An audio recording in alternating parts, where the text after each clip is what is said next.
Hi, it's Pete Cohen here, and welcome to episode 149 of the My365 podcast series. Today's podcast is called Rules and Rituals for Success.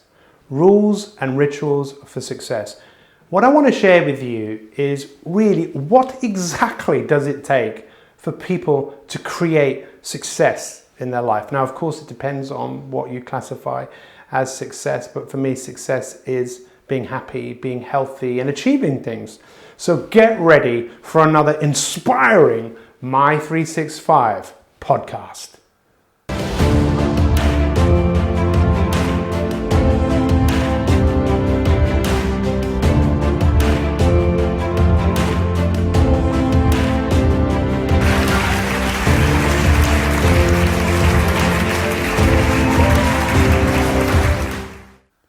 Hi, and welcome to episode 149 of the My365 podcast series. We've obviously done quite a few podcasts, 149 to be precise. And today's podcast is called Rules and Rituals for Success.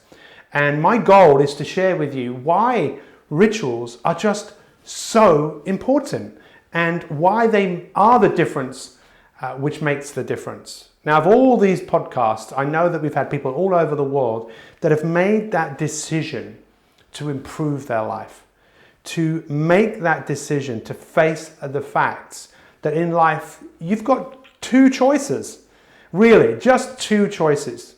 You either move forwards into growth or you move back into safety. Let me say that again. You either move forwards into growth or you move back into safety. And in this podcast today, I really want to challenge you to make that choice to move forwards into growth. If you want me to be a little bit more frank, that's a bit of a weird expression, isn't it? Who is frank? But if you want me to be a bit more frank, what I'd say is, do you want to grow or do you want to die? Look, one thing in life is inevitable. We are all going to die. It's what we do on that journey to death. And I believe many of us are actually in denial about the fact that we are all going to die. There's a guy called Gary Vaynerchuk who's extremely well known in the field of social media. And there's this video where he's in a taxi and one of his fans says, "Can you give me a bit of advice?" And he goes, "Yeah, you're going to die." And it's like, "Whoa, did you just say that?" He goes, "Yeah, you're going to die. It's what you decide to do before you die." And if you really want to leave this world in a better place than you came here in, we talk about this a lot. I talked about this on the previous podcast. It's really time to wake up and realize, okay, what is it that I need to do? What is it that I need to actually become? I'm going to use this word, and I want you to think about this word. This is a key word of the whole of our journey together. If you see me as your coach, this is it. The word is devotion. I really love that word, devotion. What are you devoted to? Really, truly in your life, what are you devoted to? See, when we're devoted to something, I believe we give our best to the thing that we're devoted on. And when we in life, this is one of the things that people sometimes really love me for, or sometimes they don't like me because I ask questions which make people face the reality of what is actually really going on in their life and how they're moving through the world. And most people know they're moving through the world where they're not giving their best to the world because they're letting themselves down. They are living with anything they're devoted to is maybe going around in circles. What they're devoted to is repeating patterns and behavior which keep making them get the same results in life. What would happen if the first rule of your own rituals is to develop rituals that will allow you to be devoted to something that would allow you to get better at something? Some people are devoted to their garden. Some people are devoted to a hobby that they have. And because they're devoted to it, they give their best of themselves to it. And because they give their best to it, guess what happens as a result? They get great results over time. Now, of course, we live in a world where so many people want results now that if they have to look to get better at something, they just get bored and often give up. And those of you that are watching this on YouTube, you can see the picture behind me that says the best is yet to come. How many of you really believe that? This is one of my mottos, by the way. The best is yet to come. The best is yet to come.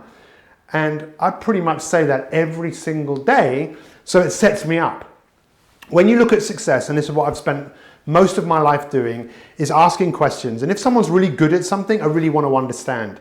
And this might surprise some of you, but when someone has something in their life, maybe they think and they do, a fear or phobia, I don't look at that as right or wrong.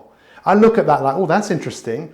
This is something that you're doing. You must have rituals and routine around running that fear or that phobia. When you look at really what it takes and you think, well, why is this person successful? They're successful because of the little things that they do. And often these things are done when no one's watching. Now, I'd like to think of myself as pretty good at what I do. And my rituals, for some people, seem a bit crazy. You know, I get up every day at 4 o'clock in the morning and I do certain things for the first 2 hours, sometimes first 2.5 hours. I do this for 10 minutes, and I do this, and I do this, and I do this, and I do this, because I'm showing up. And I know there are certain things that I need to do, because if I don't do them, I'm in trouble. And this is the thing, if you don't have rituals and routines in your life, in place, you will have a lot of confusion in your life. You will have a lot of just feeling like you're never really achieving anything. And the Nobel Prize is not something I know too much about, but in my readings and wanting to get information and give it to people, I've come across a number of Nobel Prize winners. One of them, 1937, a Hungarian, who came up with the theory of syntropy, which isn't a theory, I think it's just a fact, that everything in life exists to get better. You're here to get better. If you want to get better, if you try and do it without rituals and try to do it without routines that you do every single day, good luck, my friends. And then another Nobel Prize winner in 1972 said that the issue with the world today is there's too much information. 1972, too much information. What was going on in 1972? You couldn't ask Siri, it was encyclopedias, you go to a library, ask people to get information. Now look how much information there is. And if you don't put rules and rituals and routines in place for how you live your life, guess what's going to happen to you? You're going to get pulled off course all the time. In 1972, we didn't have Instagram, WhatsApp, Facebook, Skype, all these things now that you could be getting multiple messages, and you think these things are just going to pull you in a direction that takes you off where you want to be. And if you think about it, and this is sounding a little bit heavy, I suppose, if you think about how the world works with the institutions that exist, often people go to school, especially public schools. You know, private schools were really about people that would end up being managers or leaders in business. Most people who went to public school, the idea there was that you'd come out with an education that you could then go and work for somebody else to fulfill someone else's hopes and dreams. People were not encouraged to think above their station and to think about who they could become.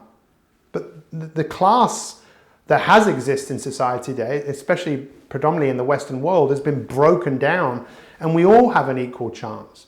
We all have the ability. Even then, even in that system, people had an equal chance, and many people proved to the world that they didn't need that. I'm a great example of that, but let's not talk about me. Let's talk about other entrepreneurial people, whether it's Alan Sugar or Richard Branson, people who proved to the world that they didn't have to be like everybody else. They applied themselves to be the very best that they can be. So I ask all of you to really think about what are the processes that you can have in place. So the rules of rituals, the rules of routine, obviously is to have some form of a goal or goals. And this is where a lot of people do. I mean, they set goals, but then they never have the process in place. The process is the ritual. The process is the routine. And this is what we're trying to do. We're trying to groove things. So you groove things enough that it just becomes a habit. It just becomes the person you are. It just becomes what you do.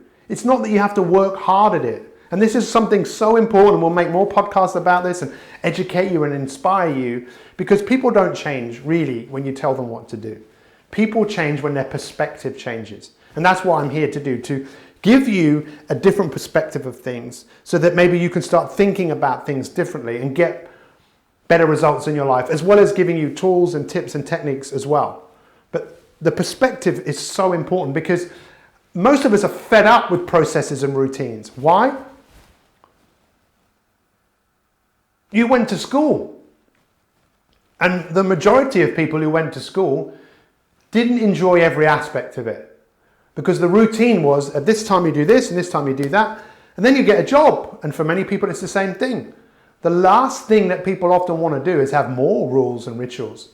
It's like the rules and rituals of exercise. You work all day and then you've got to go and work out. I've been working all day. Why do I want to work out? I want to go home and have a glass of wine and just... Whew. But for you to really, truly be who you're capable of being, there are certain rules and rituals that you need to put in your place, because in their place. And if you don't, I don't really know what to say.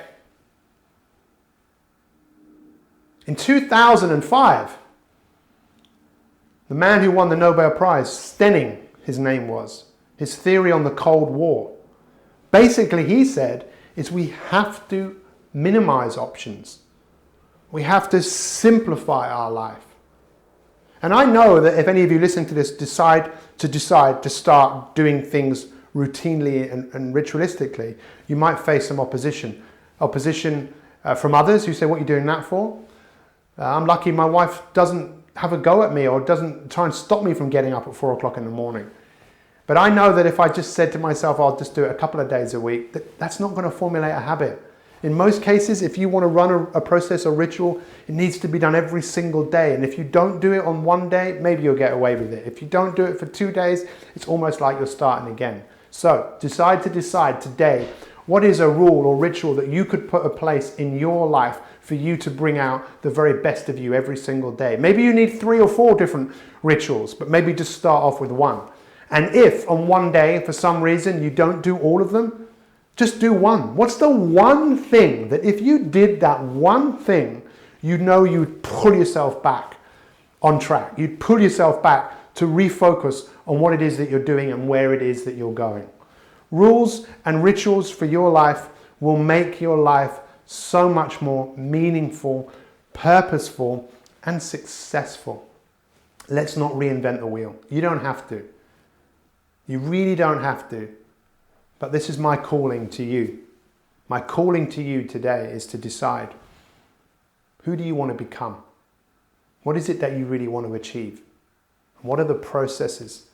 What are the routines that you need to put in place? If you put these things in place, look to do them at the same time every single day. Simplify your life. If you want the best to come, the best is yet to come, recognize what it is that's going to need to happen. It's those rules and rituals. I appreciate every single one of you showing up. Please leave us a comment if you listen to this on iTunes. You know, we love that. We're still in the top 10 for podcasts for for news and noteworthy. We're on Spotify. Spread the word. My 365 is all about you creating the life that you want. And we appreciate all of you that listen and show up. Take care. Have a happy, beautiful day. See you soon.